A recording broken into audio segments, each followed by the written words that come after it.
Hai anak-anak, masih di Spensabaya Channel bersama Pak WK Diansa. Belajar di rumah jadi lebih asik.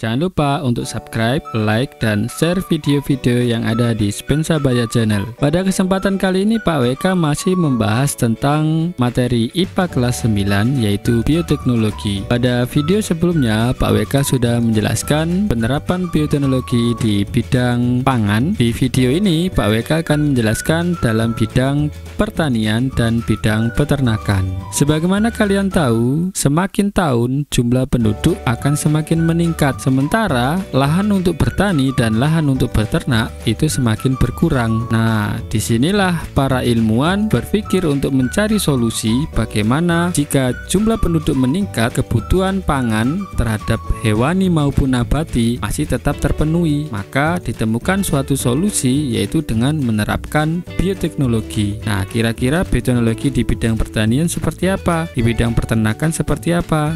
Di sini Pak WK akan menjelaskannya satu persatu. Yang pertama tentang bioteknologi pertanian. Bioteknologi pertanian ini dilakukan untuk memenuhi kebutuhan pangan yang terus meningkat. Nah, bioteknologi pertanian juga untuk meningkatkan produksi tanaman budidaya. Gunanya untuk mengurangi pemakaian bahan kimia yang berbahaya. Selain itu, bioteknologi pertanian membantu dalam percepatan produksi benih dan perbaikan sifat-sifat tanaman hingga nanti akan menghasilkan jenis tanaman baru sesuai dengan keinginan kita, misalkan tahan terhadap hama ya. Nah, dalam bioteknologi pertanian ketika kita melakukan persilangan antara tanaman A dan tanaman B, itu artinya kita sudah melakukan bioteknologi secara konvensional. Dan ketika kita melakukan hidroponik dengan media air dengan memberi larutan bernutrisi, ini kita juga sudah melakukan bioteknologi dengan memperbanyak tanaman budidaya ya. Selanjutnya vertikultur. Ini adalah cara untuk mengatasi lahan yang terbatas. Masih tetap menggunakan media tanah, tetapi kita menanamnya dalam keadaan vertikal. Selanjutnya aeroponik. Hidro itu medianya air, sementara aeroponik ini medianya adalah udara. Bisa dilihat di gambar, itu adalah tanaman kentang yang akarnya menggantung atau kentangnya menggantung. Nah, menggantungnya di udara. Nah, di sini memberi nutrisinya yaitu dengan disemprot saja dengan larutan bernutrisi. Nah, berikutnya bioteknologi dengan cara yang lebih modern, yaitu ada kultur jaringan atau in vitro. Kultur jaringan adalah cara memperbanyak tanaman dalam waktu singkat dengan metode mengisolasi bagian dari tanaman seperti tunasnya, daunnya. Pada intinya di sini adalah jaringan meristem atau sel kalus ya. Sehingga bagian dari tanaman tersebut bisa tumbuh menjadi tanaman lengkap ketika diletakkan di dalam botol yang berisi media larutan bernutrisi atau cairan bernutrisi.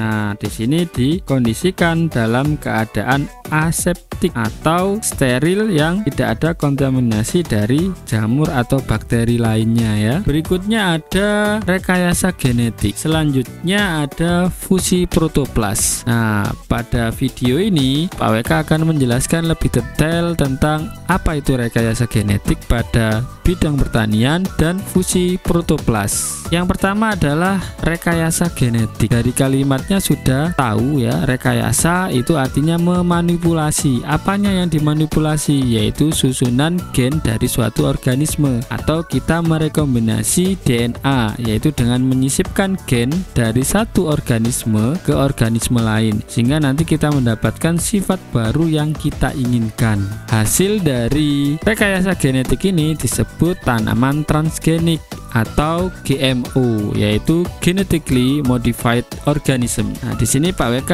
beri contoh-contoh hasil dari tanaman transgenik. Ya, di sini bisa dilihat dalam tabel padi ingin kita modifikasi dengan sifat mengandung provitamin A atau beta karoten dalam jumlah yang tinggi. Maka padi ini harus kita sisipkan gen yang mengode provitamin A Contohnya kita ambil dari wortel. Nah, kita sisipkan ke dalam gen padi sehingga diperolehlah golden rice. Berikutnya ada jagung, kapas, kentang. Nah, kita menginginkan sifat yaitu tahan terhadap hama, maka kita mencari suatu gen yang bersifat sebagai insektisida alami. Kita ambil dari gen protein toksin bakteri BT atau Bacillus thuringiensis. Nanti kita transferkan melalui suatu perantara ke dalam tanaman itu sendiri. Kemudian yang ketiga, ini ada tembakau. Tembakau ini biasanya kalau musim dingin, cuacanya dingin, itu tidak bisa bertahan atau tumbuh dengan baik. Maka sifat yang kita inginkan, bagaimana caranya tembakau itu tetap tahan di cuaca dingin. Maka kita mencari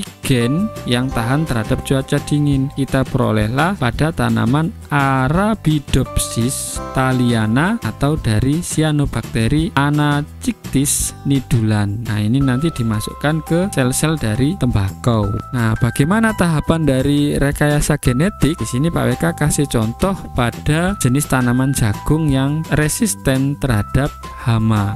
Berikut ini akan Pak WK jelaskan tahapan rekayasa genetik di mana gen tahan terhadap serangan hama. Sebagaimana kita tahu, tanaman jagung ini tidak tahan terhadap ulat jagung. Salah satunya adalah Lepidoptera. Ulat jagung ini bisa mengurangi produksi tanaman jagung hingga 30%. Maka diperlukanlah suatu rekayasa genetik di mana jagung ini tahan terhadap serangan hama ini. Maka tahapan pertama, kita siapkan potongan gen, kita peroleh dari bakteri Bacillus thuringiensis, di mana dalam bakteri BT ini terdapat gen penyandi protein toksin, di mana protein toksin ini sifatnya seperti insektisida alami yang bisa membunuh larva hama Lepidoptera. Nah, di sini potongan gennya kita isolasi seperti gambar ini ya. Dari sini Pak WK ilustrasikan, ini adalah gambar dari potongan gen yang menyandi protein toksin BT. Selanjutnya tahapan kedua, kita menyiapkan vektor atau perantara. Vektornya adalah menggunakan bakteri Agrobacterium tumefaciens. Biasanya ditemukan di akar atau batang. Kalau bentuknya seperti benjolan kayak gini, kayak tumor, berarti di dalamnya ada bakteri Agrobacterium, di mana bakteri ini bisa menginfeksi hampir semua tanaman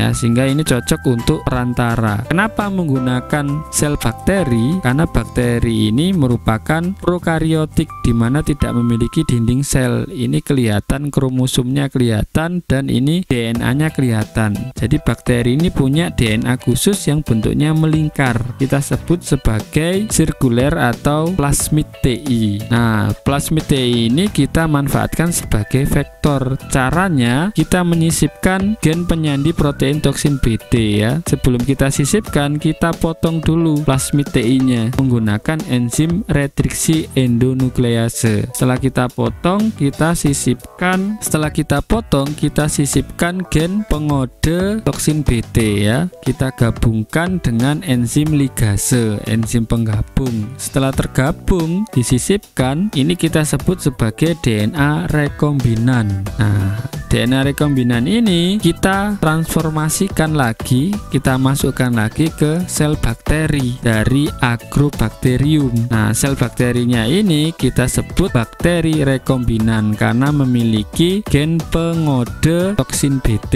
ya. Kemudian sel bakteri rekombinan ini kita perbanyak, dikembangbiakkan atau dikloning. Setelah kita kembangbiakkan, dikloning, kita screening, kita seleksi mana yang benar-benar memiliki gen pengode toksin BT ya. Setelah itu kita infeksikan atau kita sisipkan ke dalam sel tanaman. Saat sel bakteri rekombinan ini disisipkan, maka kromosom dari tanaman jagung ini akan tersisipi DNA baru yang dibawa oleh plasmid TI tadi, sehingga terjadilah regenerasi sel pada tumbuhan. Nah, saat regenerasi sel pada tumbuhan itu kita kembangbiakkan, kita perbanyak melalui teknik kultur jaringan ya. Ketika sudah siap dengan organ yang komplit, baru kita pindah ke media tanah.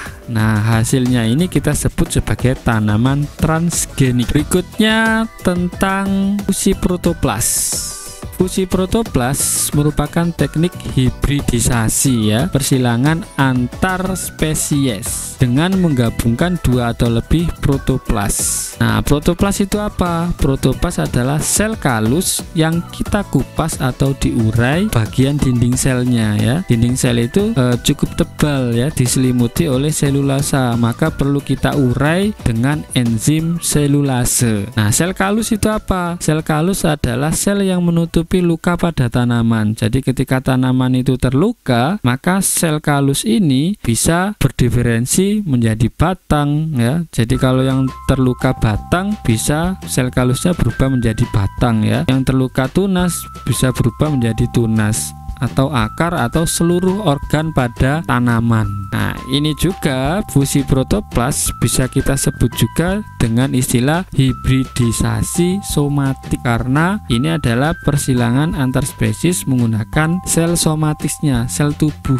yaitu sel kalus. Bagaimana tahapannya? Nah, di sini Pak WK kasih contoh ya. Pak WK ingin melakukan persilangan antar spesies, ada brokoli dan kembang kol. Nah, dari brokoli dan kembang kol ini kita ambil sel kalusnya ya. Nah, bisa dilihat sel brokoli Pak WK simbolkan sel B, sel kembang kol sel K. Nah, ini gambar realnya dari sel pada tumbuhan ya, masih memiliki dinding sel ya. Nah, kita pecah dinding selnya, kita urai menggunakan enzim selulase. Nah, sehingga terbentuklah protoplas ya. Protoplas ini tanpa dinding sel ya. Nah, gambarnya seperti ini. Nah, dari protoplas ini kita gabungkan dengan reaksi fusi, bisa menggunakan bantuan aliran listrik ya, atau berupa senyawa kimia ya. Nah, untuk mempermudah, protoplas B ini biasanya dikasih warna ya. Salah satu protoplasnya dikasih warna. Nanti ketika menggabung difusi menggunakan bantuan listrik, nah di sini bisa dilihat ini gambar realnya seperti ini ya, terjadi penggabungan sehingga terbentuklah sel hibrid. Sel hibrid ini nanti akan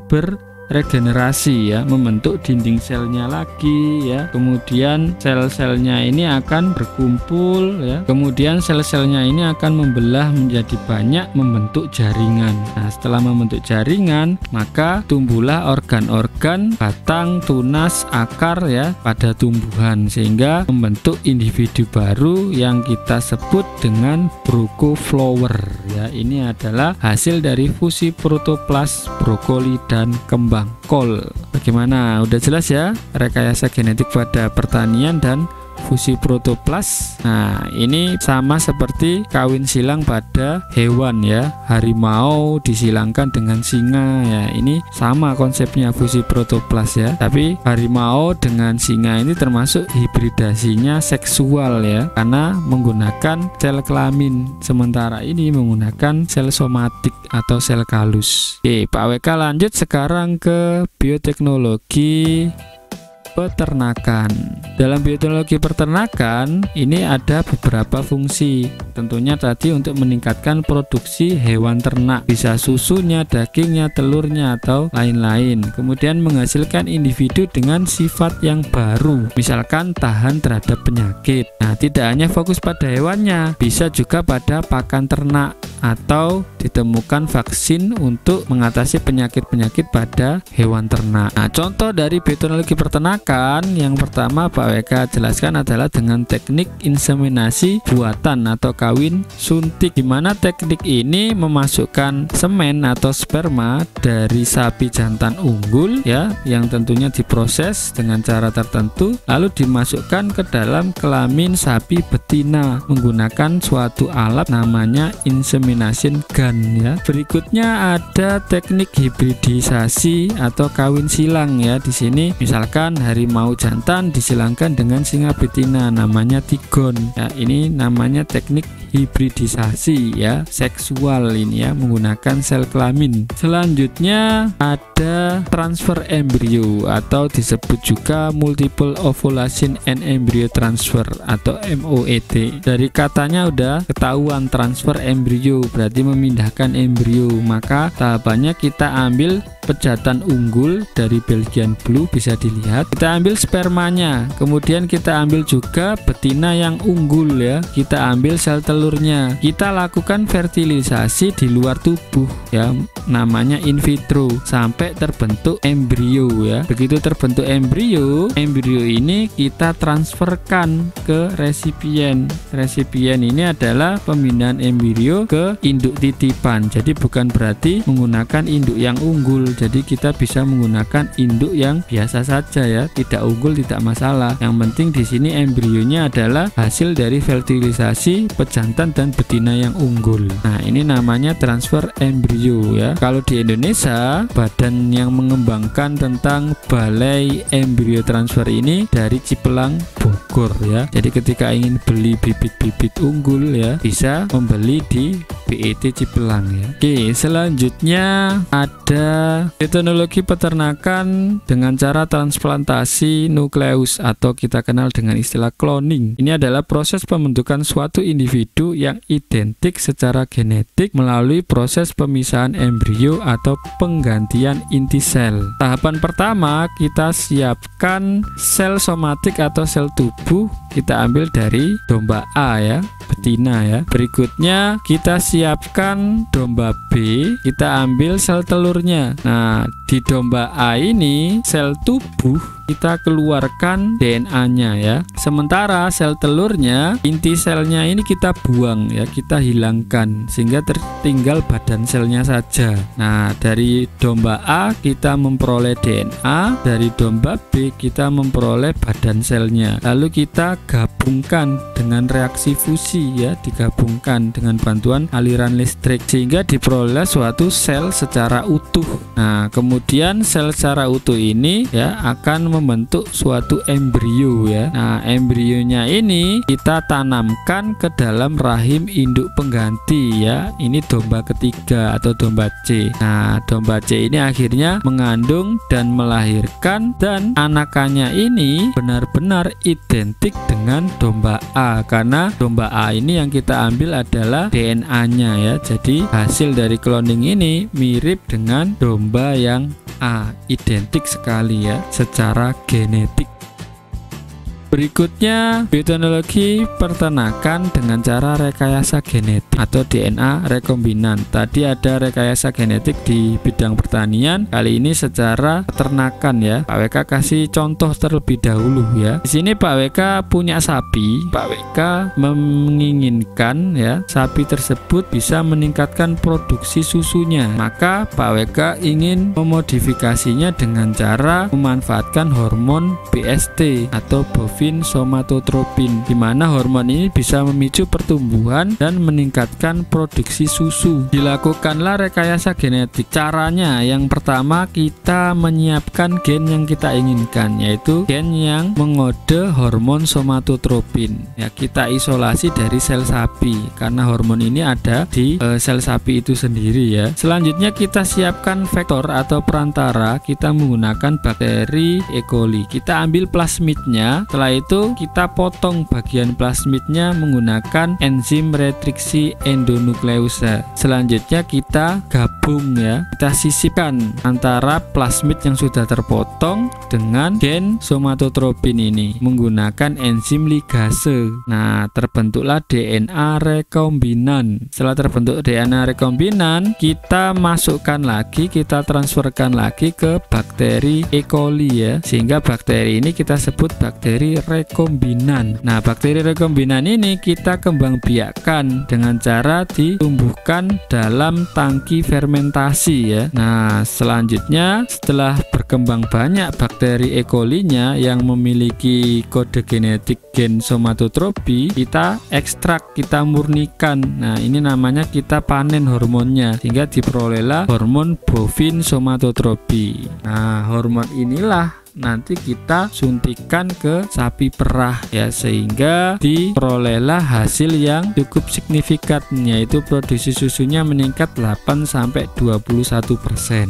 Ini contoh rekayasa genetik pada hewan. Contoh yang kedua, di sini Pak WK memiliki sapi perah yang sering terserang penyakit mastitis, yaitu pembengkakan kelenjar susu karena infeksi bakteri Staphylococcus aureus. Gimana caranya sapi itu bisa tahan terhadap penyakit ini? Maka ahli mikrobiologi menemukan ada bakteri yang bisa menghasilkan enzim litostatopin yang membunuh bakteri yang menginfeksi penyakit mastitis ini, yaitu enzim dihasilkan oleh Staphylococcus simulan. Berikutnya yang ketiga, bisa kalian lihat dari gambar itu adalah sapi Belgian Blue, di mana sapi ini memiliki pertumbuhan massa otot atau double muscular dan kualitas daging yang rendah lemak, yaitu sifat yang dimodifikasi. Nah, modifikasi ini ternyata hasil dari persilangan sapi lokal Belgia dengan sapi Shorton Inggris. Hasil dari persilangan ini ternyata ditemukan ada sapi yang pertumbuhan ototnya berlebih